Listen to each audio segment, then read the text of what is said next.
नमस्कार, खबर बयार के यूट्यूब चैनल में आपका स्वागत है। मैं युवराज सिंह आज़ाद।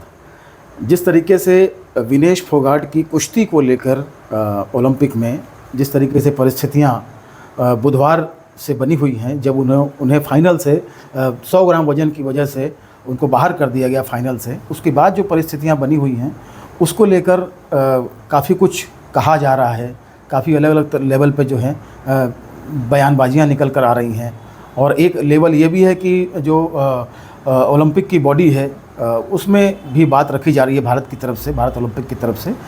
इस वक्त हम इसी मुद्दे पर बातचीत करते हैं। हमारे साथ हैं आशा त्रिपाठी जी, जो कि अपने समय में हॉकी की यूनिवर्सिटी सेंटर फॉरवर्ड हॉकी की सेंटर फॉरवर्ड प्लेयर रही हैं यूनिवर्सिटी में। तो उनसे बातचीत करते हैं। आशा, जिस तरीके से अभी जो परिस्थितियां देखने को मिली विनेश फोगाट के मामले में, बुधवार से लेकर अभी तक की जो परिस्थितियां हैं, तो कैसे देखती हैं आप इस पूरे मामले को? विनेश फोगाट जो है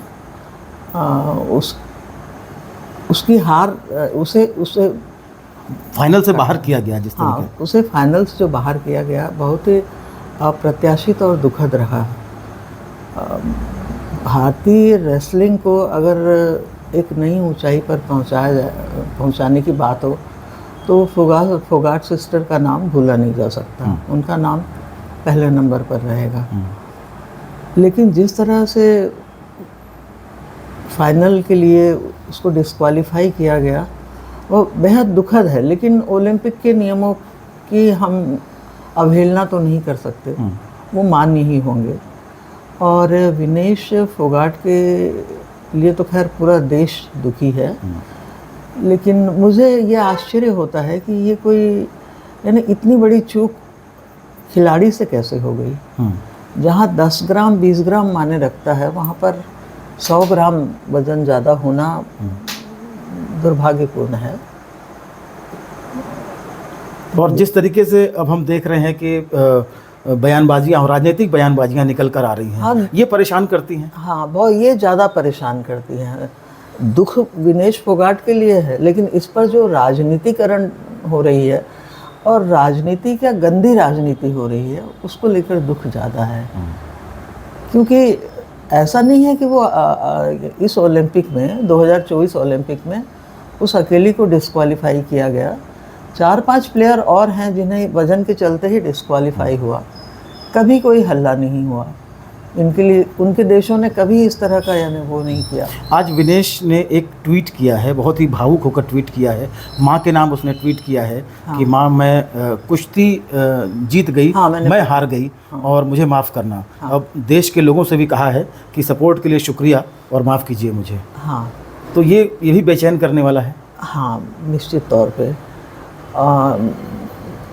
देखिए, यानी मेडल हाथ में आकर फिसल गया, उस खिलाड़ी की मनोदशा को हम समझ सकते हैं।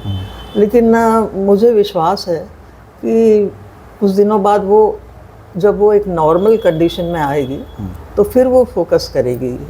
और ऐसा नहीं है, हम लॉस एंजल्स में हम अभी से कामना कर रहे हैं कि वो लॉस एंजल्स खेले। और मेरी तो सभी देशवासियों से अपील है कि वो राजनीतिकरण न करके उसकी हौसला अफजाई करें जी, ताकि वो स्वस्थ हो, खेले और फिर लॉस एंजल्स में मेडल लेकर आए। आखिरी एक आपसे टिप्पणी चाहिए थी। क्या खुश करने वाली क्या खबर आ रही है ओलंपिक से आज के संदर्भ में अगर बात करें तो? देखिए, मैं तो आज हॉकी देख रही थी। पिछले बार ब्रॉन्ज की उम्मीद थी, तो इस बार था कि कम से कम गोल्ड या सिल्वर। पर खैर, जर्मन की टीम बहुत अच्छा खेली। उनके गोलकीपर जो हैं वो बहुत अच्छा खेले। तो आज यही ईश्वर से प्रार्थना थी कि खाली हाथ ना आए, क्योंकि गोलकीपर का ये आखिरी मैच था। वो उसके बाद रिटायर लेने वाले थे। और कहिए कि देशवासियों की दुआ थी, खिलाड़ियों की लगन थी, अपने गोलकीपर के प्रति श्रद्धा थी, ये जो भारत ने ब्रॉन्ज जीत लिया। बहुत बहुत धन्यवाद आपका बातचीत करने के लिए। तो ये थी आशा त्रिपाठी। इनको हमने सुना ओलंपिक के 2 संदर्भ में, एक विनेश के संदर्भ में और दूसरा जो हॉकी का जो हुआ मैच उसको लेकर। बहरहाल आप ख़बर बयार से जुड़ने के लिए हमारे यूट्यूब चैनल पर ज़रूर सब्सक्राइब करें, और इसके अलावा आप हमारे फेसबुक पेज से जुड़ सकते हैं, हमारे आप यूट्यूब चैनल से जुड़ सकते हैं, व्हाट्सएप से जुड़ सकते हैं, और सपोर्ट करें ख़बर बयार को। नमस्कार।